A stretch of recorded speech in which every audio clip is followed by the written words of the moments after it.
Welcome to another edition of Real Estate with Chris. Today we're going to be talking about interest rates and closing costs, closing fees, title fees, all the fun stuff that costs you money. So, interest rates. And this is where a lot of people will differentiate based on what they think they can afford or what they think is way too high.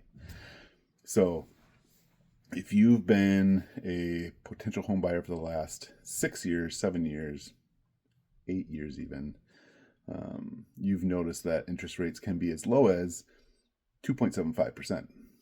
And lately they can be as high as 7%.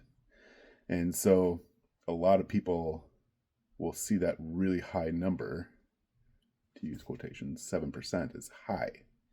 6% is high, because we were always in the 3% range for an extended period of time. And what I want to say is rates are going to fluctuate, and they're going to come down, and they're going to go up. Timing the market is a trap a lot of buyers will get stuck in. And the best way to say that is time in the market is always greater than timing the market. So this is one of those scenarios where buying it at the absolute best time is not what you need to do. If you have more years in your house, you're going to have more equity earned. You're going to have that payoff go lower the longer you're in it. So time in the market means you are gaining equity. Instead of timing the market means you're paying rent and throwing your money down the toilet. So a lot of people will always say, I want to wait until it's 5.5% or 5% or whatever that number is that you're thinking they're way too high right now and I would need it to come down. And what I will say is, if you're saying that, there's a lot of other buyers who are also saying that.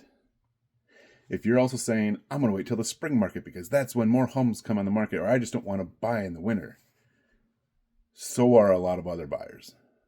And so if you do what everyone else does, guess what?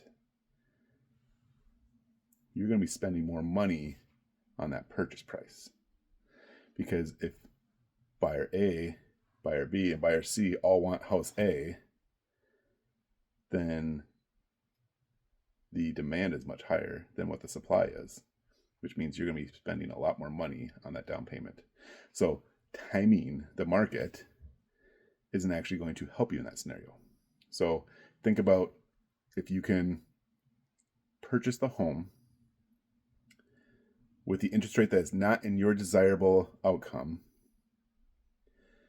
and refinance it when the rates do get lower, you will already have a home that you are building equity with, getting at the interest rate that you want on the road, and not overpaying because you are in competition with other people.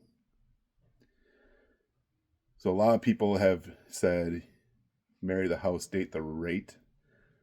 I'm not a huge fan of that. I like the one better that is time in the market is better than timing the market. Interest rates. That's my shtick on it. Closing cost time. All right. So if you're a buyer, it's going to be typically roughly 3%. 3% of purchase price. So what that all includes is going to be lender fees, prepaid interest, and taxes. With the lender fees, there's the appraisal part of that. And so there's going to be a lot of those are your main factors in there. On the selling side, I always tell them it's 1% plus whatever your commission is. So if you're doing a 6% commission, you're paying 3% to the listing agent, 3% to the buyer agent. Expect it to be a 7% closing fees. Now, all this can be slightly more, slightly less, depending on when you're closing the month and what month you're closing in. And so taxes will be a big portion of that.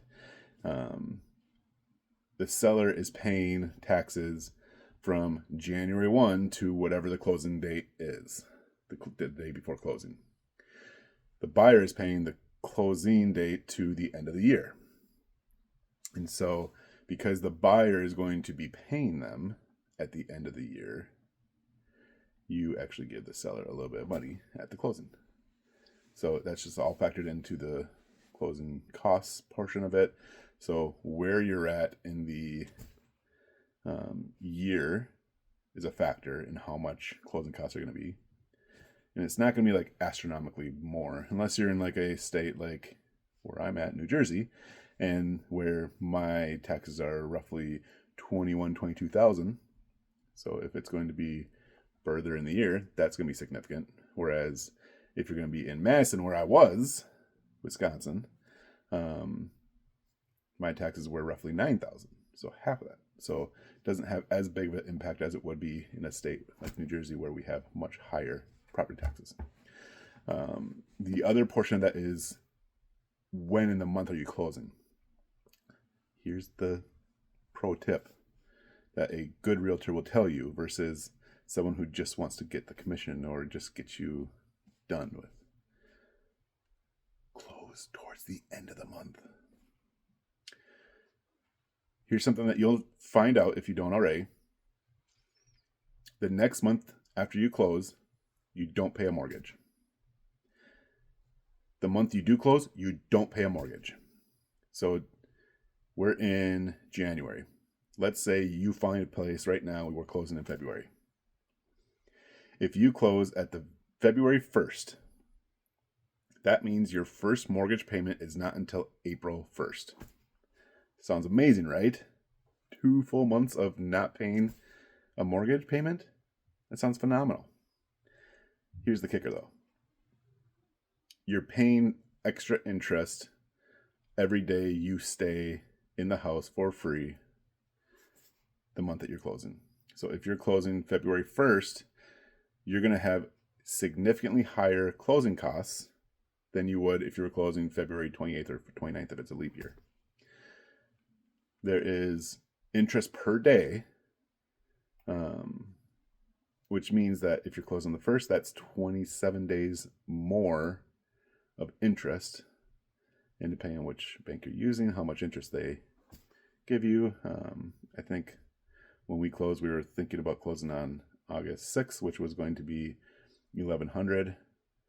And then I think we end up closing on, or it was going to be the 1st and then it ended up being the 6th. So 5 days off, and it only been like $800, $850 instead of 11 something. So yeah, it can be like hundreds of dollars. So think of it as, if you want the lowest amount of closing costs possible, be a cash buyer. With that not being said, if you want the lowest amount of closing costs possible and you're financing, close towards the end of the month. If it's the last Friday of the month, that is like the best scenario every buyer wants, because then you can have that long weekend to start moving, start unpacking, getting the house to be yours. You have the lowest amount of closing costs possible. All good. So that's my 20 cents on interest rate and closing costs. If you have questions, as always, my name is Chris Fenice. I'm a local realtor here in New Jersey. I did do business in Madison, still have a team out in Madison right now.